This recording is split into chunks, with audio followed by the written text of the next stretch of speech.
Episode 3 की starting में हम लीगॉन को देखते हैं जो तियोल से कहता है कि वो उसे अपनी रानी के रूप में एक्सेप्ट करता है। तो तियोल से कहती है, अब तुम मुझे अपनी रानी बनाना चाहते हो? क्या मैं 2 दिन में तुम्हें इतनी ज़्यादा पसंद आ गई या अभी तुम वो नॉनसेंस बातें कर रहे हो? लीगॉन कहता है, नहीं मैं सीरियस हूँ, मैंने अपने दिल की बात तुम्हें अब पूरी सिंसियरिटी से बताई है। तियोल अब उसकी बातें सुनकर इरिटेट होने लगती है और कहती है, फिर ठीक है, ले चलो मुझे उस देश में जहाँ की मैं रानी हूँ, मैं भी देखूँ कि तुम्हारी दूसरी दुनिया कैसी दिखती है। फिर वो दोनों इस दुनिया के बैम्बू फॉरेस्ट चले जाते हैं जहाँ लीगॉन के हाथ में जादुई बांसुरी का टुकड़ा ना होने की वजह से दूसरी दुनिया का दरवाजा नहीं खुलता और तियोल तो उसे बहुत कुछ सुनाने लगती है। लीगॉन समझ चुका था कि बांसुरी का टुकड़ा ना होने की वजह से ही दूसरी दुनिया का पोर्टल नहीं खुला। वो उसे सारी बात समझाने की कोशिश करता है पर तियोल तो उसकी एक नहीं सुनती और वहाँ से जाने लगती है। इस एरिया में काफ़ी ज़्यादा ठंड थी, इसलिए लीगॉन उसे अपना कोट पहना देता है और पूछता है कि तुम्हारे उस डिटेक्टिव दोस्त का नाम क्या है। तियोल कहती है, जब तुम्हें खुद का नाम नहीं पता तो दूसरों का नाम जान करके करोगे क्या? लीगॉन कहता है, मैंने कब कहा कि मुझे अपना नाम याद नहीं है, मैं तो बस इतना कह रहा हूँ कि मुझे मेरे नाम से कोई नहीं बुला सकता। ये सब सुनकर तियोल और भी ज़्यादा इरिटेट होने लगती है। दूसरी तरफ हम शिंजे को देखते हैं जो कि तियोल के घर के बाहर उसका वेट कर रहा होता है और यहाँ हमें पता चलता है कि शिंजे तियोल को हाई स्कूल से लाइक करता आ रहा है, पर उसने कभी भी अपनी फीलिंग तियोल को नहीं बताई और वो हमेशा उसका दोस्त बनने का ही प्रिटेंड करता है। सीन यहाँ से शिफ्ट होकर के किंगडम ऑफ कोरिया में जाता है जहाँ पर सनी को रॉयल पैलेस में रिपोर्टर की जॉब मिल चुकी थी और उसका काम था लीगॉन के बारे में लिखे हुए आर्टिकल्स को चेक करना और अगर कुछ भी नेगेटिव छपा हो तो उस सिचुएशन को हैंडल करना। काफ़ी दिनों से राजा की कोई खबर नहीं मिली थी, इसलिए पब्लिक रूमर्स उड़ाना शुरू कर देती है कि राजा अपने पैलेस में नहीं है। इस मैटर को हैंडल करने के लिए सनी को एक अच्छा आइडिया आता है। वो जोयोंग के मोबाइल से एक फ़ोटो अपलोड करती है जिसमें लीगॉन और जोयोंग नेवी यूनिफॉर्म में साथ में थे और वो ये फ़ोटो जोयोंग के अकाउंट से ही पब्लिक कर देती है। ये फ़ोटो पब्लिक होने के बाद लोगों के बीच जो रूमर्स थे वो कम हो जाते हैं। दाई माँ जोयोंग को बुलाती है और तियोल की आईडी कार्ड देते हुए कहती है कि मैं चाहती हूँ कि तुम इस लड़की के बारे में सब कुछ पता करो। जहाँ जोयोंग उन्हें बताता है कि राजा साहब पहले ही मुझे इस लड़की के बारे में बता चुके हैं। फिर दाई माँ उसे ये इंसिडेंट बताने लगती है 6 साल पहले जब उसे ये आईडी कार्ड अपने सीवियर के पास से मिला था, तभी से वो इस लड़की को ढूंढ रहा है। पता नहीं अभी वो इसे ढूंढते हुए कहाँ चले गए होंगे। अब रिपब्लिक ऑफ कोरिया में तियोल को पता चलता है कि लीगॉन का डीएनए किसी भी मिसिंग चाइल्ड के डीएनए से मैच नहीं होता, यानी अब उसके बारे में कुछ भी पता नहीं चल सकता। जिसे सुनकर तियोल काफ़ी हैरान होती है कि बिना किसी आईडी के लीगॉन साउथ कोरिया में कैसे रह रहा है। वो लीगॉन से मिलने जाती है और थोड़ा ड्रिंक करने के बाद उसे पूछती है कि क्या वो सच में किसी दूसरी दुनिया से आया है। लीगॉन कहता है, मैं तुम्हें कितनी बार बता चुका हूँ कि मैं किंगडम ऑफ कोरिया से आया हूँ, पर तुम्हें मेरी बात पर बिलीव ही नहीं है। तियोल उसे कहती है, आखिर किसी नॉर्मल इंसान को इसे कैसे बिलीव हो सकता है कि पैरेलल वर्ल्ड जैसी चीज़ एग्जिस्ट करती है और तुम उस देश के राजा हो और तुमने कहा था दूसरी दुनिया में जाने का रास्ता उस बैम्बू फॉरेस्ट में है, लेकिन वहाँ तो कोई दरवाज़ा नहीं था, तो दूसरी दुनिया में जाने का दरवाज़ा आखिर कौन खोल सकता है? लीगॉन कहता है, नहीं पता, लेकिन मेरे अलावा कोई और भी उस दरवाजे को यूज़ कर सकता है। तियोल उसकी दुनिया के बारे में और सारी बातें पूछने लगती है। लीगॉन उसे किंगडम ऑफ कोरिया की हिस्ट्री के बारे में बताने लगता है और तियोल फिर से इन सबको एक नॉवेल की कहानी समझ लेती है। लीगॉन उसे कहता है कि तुम्हें मेरी बात पर बिलीव क्यों नहीं होता? तुम्हें इस दुनिया में मेरी कोई इन्फॉर्मेशन नहीं मिली, ना मेरे फिंगरप्रिंट से और ना ही इस डीएनए से, तो फिर भी तुम्हें यकीन क्यों नहीं है? लेकिन तियोल को तो अभी भी उसकी बात पर बिलीव नहीं हो रहा था। थोड़ी देर बाद दोनों यहाँ से चले जाते हैं। लीगॉन अपने घोड़े को देखने तियोल के घर जाता है। इधर किंगडम ऑफ कोरिया में जोयोंग लीगॉन के गायब होने से पहले उसकी से करी हुई बातों को याद करता है, जहां लीगॉन ने उससे कहा था कि उसे 25 साल पहले रिम की मौत की टॉक्सिक रिपोर्ट पर डाउट है क्योंकि उसमें लिखी हुई डिटेल्स में कुछ गड़बड़ थी, जिससे लीगॉन को काफ़ी टाइम से शक था। जो लेरिम की डेड बॉडी मिली थी वो असली गद्दार लेरिम की डेड बॉडी नहीं थी। ये सब याद करके जोयोंग समझने की कोशिश करता है कि आखिर लीगॉन कहाँ जा सकता है। रिपब्लिक ऑफ कोरिया में रात में बारिश और बिजली कड़क रही होती है, तभी लीगॉन की पीठ में अचानक से काफ़ी ज़्यादा पेन होने लगता है। ये हमें नहीं बताया जाता कि आखिर उसे पेन क्यों हो रहा है। अगले दिन तियोल की कार रास्ते में ख़राब हो जाती है। वो अपने घर पे डैड को कॉल लगाती है, लेकिन लीगॉन पिक करता है क्योंकि वो अपने घोड़े को देखने आया था।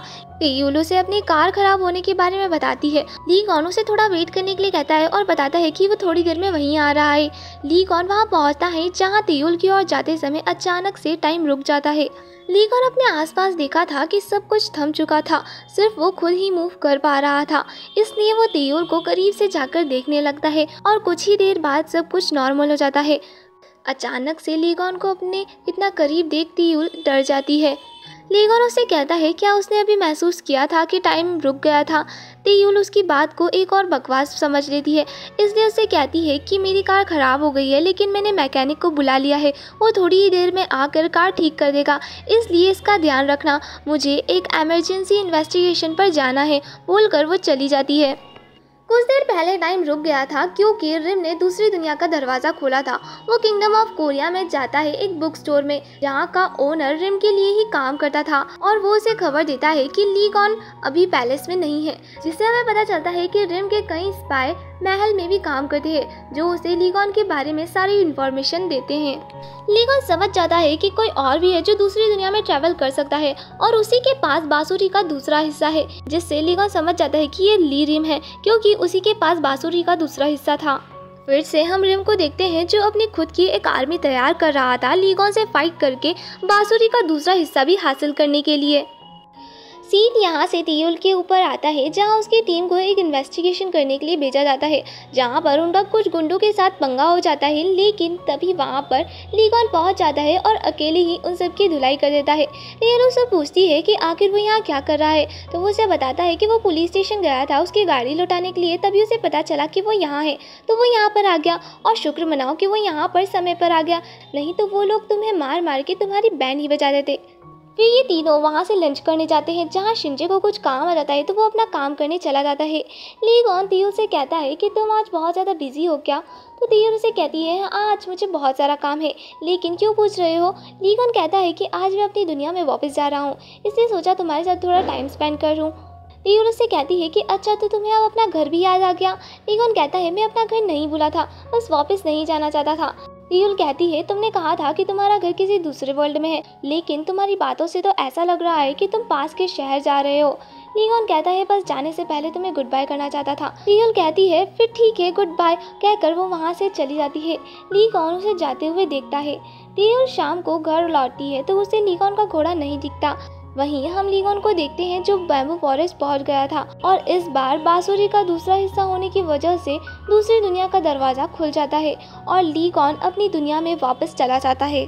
और दूसरी दुनिया का दरवाज़ा खुलने की वजह से इस दुनिया में टाइम रुक जाता है, जिससे रिम फील करता है और उसे समझने में देर नहीं लगती कि जो दूसरी दुनिया ट्रैवल कर रहा है वो ली गॉन है और वो अपनी दुनिया वापस लौट चुका है। इधर किंगडम ऑफ कोरिया में जो योंग को खबर मिलती है कि राजा साहब को बैम्बू फॉरेस्ट के पास देखा गया है। जो योंग ली गॉन को लेने के लिए चला जाता है, पर प्राइम मिनिस्टर को अचानक से ही पैलेस आ जाती है क्योंकि उन्हें भी अपने खबरियों से ये पता चल चुका था कि ली गॉन पैलेस में नहीं है। अब अचानक से उनके आने की न्यूज़ से दाइमा तो काफ़ी ज़्यादा परेशान हो जाती है और गार्ड से कहती है जितनी देर हो सके वो उसको उतनी देर टाल के रखे। काफ़ी देर तक चेकिंग करवाने के बाद वो कुछ ही देर में अंदर आ जाती है, पर दाइमा उसे रोकती है कि तुम बिना परमिशन के राजा साहब के ऑफिस में नहीं जा सकती, पर वो तो इन्हें साइड हटाकर अंदर चली जाती है। लेकिन तब तक ली गॉन अपने ऑफिस में पहुंच चुका था, इसलिए पहले तो वो उसकी रिपोर्ट्स चेक करता है और फिर कहता है कि दोबारा पैलेस में बिना बताए मत आना। तो उसके जाने के बाद दाइमा तो उस पर काफ़ी ज़्यादा गुस्सा करने लगती है कि वो आखिर ऐसे बिना बताए कैसे जा सकता है। ली गॉन उन्हें शांत करवाता है और ली गॉन के कोट के डायमंड्स गायब देख करके तो दाइमा और भी ज़्यादा भड़क जाती है। तो ली गॉन उन्हें समझा बुझा कर रेस्ट करने के लिए भेज देता है। सीन तेयुल पे शिफ्ट होता है जहाँ 1-2 दिन से उसे तेयुल दिखाई नहीं देता, तो वो सोचती है कि क्या वो सच में अपनी दुनिया चला गया। ली गॉन अपनी सारी ड्यूटीज पूरी करने के बाद अपने अंकल प्रिंस बोयोंग के पास आता है और उन्हें 25 साल पहले हुई रिम की डेड बॉडी की टॉक्सिक रिपोर्ट देते हुए कहता है कि मुझे यकीन है कि आप इसके पीछे का सच मुझे ज़रूर बताएंगे, और वहाँ से चला जाता है। अब वो लाइब्रेरी जाता है जहाँ उसे तेयुल की काफ़ी ज़्यादा याद आ रही थी। दूसरी तरफ तेयुल भी लाइब्रेरी में होती है और अपने सामने ली गॉन को इमेजिन कर रही होती है क्योंकि काफ़ी दिन बीत चुके थे और इतने दिनों में एक भी बार ली गॉन उससे नहीं दिखा था। अब हमें शिनचे को दिखाया जाता है जिसकी मॉम गैम्बलिंग एडिक्टेड थी, जिसकी वजह से शिनचे को काफ़ी ज़्यादा बुरा लगता था।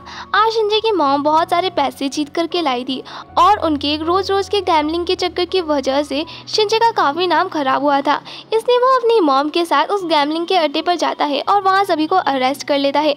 उस क्लब का ऑनर शिनचे से कहता है कि तुम्हारी मॉम तो यहाँ की रेगुलर कस्टमर है, तो तुम्हें उन्हें भी अरेस्ट करना चाहिए। शिनचे अपनी मॉम को सुधारने के लिए उन्हें भी अरेस्ट करने का ऑर्डर दे देता है, जिससे वो खुद भी काफ़ी ज़्यादा दुखी था। सीन तेयुल पर शिफ्ट होता है जो लाइब्रेरी से बाहर आती है। तभी एक बच्चा साइकिल पर उससे टकरा जाता है, जिससे तेयुल का आईडी कार्ड मेन हॉल में गिर जाता है। वो बच्चा उसे सॉरी कहता है और तेयुल भी कहती है कि कोई बात नहीं, लेकिन ये बच्चा यहाँ पर काफ़ी ज़्यादा मिस्टीरियस लग रहा था और ये बच्चा दोनों ही दुनिया में एग्जिस्ट करता है। किंगडम ऑफ कोरिया में ये बच्चा उसी स्टोर के बाहर बैठकर योयो खेलता है जिस स्टोर में रिम को पैलेस की खबर मिलती थी, जो पैलेस में काम करने वाली एक लेडी किताब के अंदर रख करके जाती थी। वो लेडी शिनचे की मॉम की हमशक्ल थी, जिसे उस मिस्टीरियस बच्चे ने भी देखा था।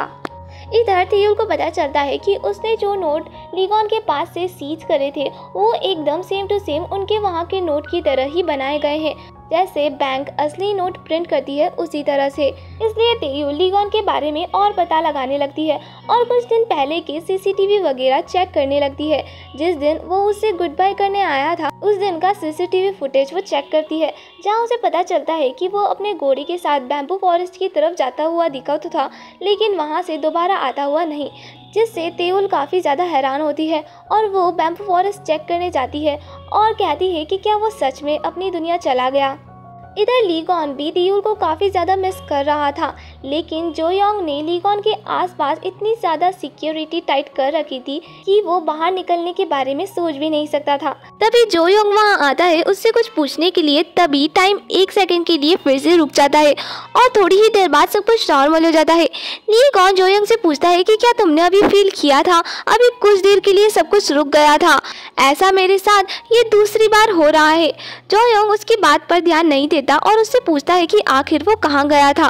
लीगॉन उसे बताता है कि वो पैरेलल वर्ल्ड में गया था जहाँ उसके जैसा भी हमशक्ल था और डिटेक्टिव जंग तेयुल भी उस दुनिया में है। जो योंग को इस बात पर बिलीव नहीं होता और वो कहता है कि आपको डॉक्टर को दिखाने की ज़रूरत है, मैं अभी ये बात दाइमा को बताकर आता हूँ। वो ये बोलकर जाने लगता है और लीगॉन उसे रोकते हुए उसके पीछे जाता है कि नहीं, दाइमा को मत बताना।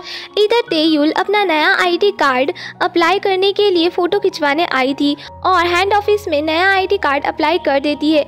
इसके बाद फिर कुछ दिन बीत जाते हैं। तेयुल को काफ़ी बार लीगॉन का ख्याल आ चुका था। इधर किंगडम ऑफ कोरिया में बारिश और बिजली कड़क रही थी। तभी फिर से लीगॉन की पीठ में अचानक से बहुत ज़्यादा दर्द होने लगता है और कुछ अजीब से निशान ब्राइट करने लगते हैं। ये जो योंग देखकर काफ़ी ज़्यादा डर जाता है और वो रॉयल डॉक्टर को बुलाने के लिए चला जाता है। इसी मौके का फ़ायदा उठाकर लीगॉन जैकेट पहनकर बाहर निकल जाता है। तेयुल को उसका नया आईडी कार्ड मिलता है जिसकी इशूइंग डेट थी 11 नवंबर 2019। ये देखकर तेयुल हैरान होती है क्योंकि लीगॉन ने भी उसे यही कहा था कि 25 साल पहले जो आईडी कार्ड उसे मिला था उसकी इशूइंग डेट थी 11 नवंबर 2019। इसलिए तेयुल काफ़ी ज़्यादा शॉक होती है। तभी उसे लीगॉन का कॉल आता है जो उसे घर पे मिलने बुलाता है। वो जल्दी से घर जाती है जहाँ लीगॉन को इतनी दिनों बाद देखकर वो हैरान होती है और पूछती है कि तुम कहाँ गए थे। लीगॉन कहता है मैंने बताया था ना, मैं अपनी दुनिया वापस जा रहा हूँ। तो तेयुल उससे पूछती है कि क्या वो सच में किसी दूसरी दुनिया से आया है।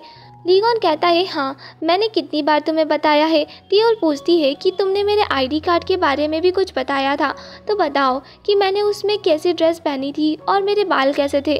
तो तेयुल उसे कहता है तुमने नेवी कलर की जैकेट पहनी थी और तुम्हारे बाल बंधे हुए थे। जो सुनकर तेयुल शॉक होती है और पूछती है आखिर ऐसा कैसे हो सकता है। लीगॉन कहता है अगर तुम देखना चाहती हो तो फिर मेरे साथ मेरी दुनिया चलो, शायद उसके बाद तुम्हें मेरी बात पर यकीन हो जाए। तेयुल कहती है अगर इस बार वो उसे झूठ कह रहा होगा तो वो उसे छोड़ेगी नहीं। दोनों घोड़े पर बैठ जाते हैं और फिर बैम्बू फॉरेस्ट पहुंचते हैं। लीगॉन कहता है कि अब जो होगा उसे देखकर घबराना मत। तभी 2 बड़े पिलर्स खड़े हो जाते हैं और दूसरी दुनिया का दरवाज़ा खुल जाता है। इससे पार करने के बाद दोनों किंगडम ऑफ कोरिया में पहुंच जाते हैं। तभी यहाँ पर लीगॉन को ढूंढते हुए जो योंग और उसके साथ रॉयल गार्ड्स भी आ जाते हैं, जो अपने राजा साहब के साथ एक लड़की को देखकर हैरान होते हैं। वहीं तेयुल भी जो योंग को देखकर काफ़ी शॉक होती है और लीगॉन से पूछती है ये तो युनसुफ है ना, जिस पर लीगॉन कहता है कि मैंने तुम्हें बताया था ना। टीयूल काफ़ी ज़्यादा शॉकिंगली ये सब देख रही थी और लीगन उसे कहता है कि ये है किंगडम ऑफ कोरिया और मैं यहाँ का राजा लीगन हूँ जिसे मेरे नाम से कोई नहीं बुला सकता। और इसी के साथ हमारा ये एपिसोड यहीं एंड होता है।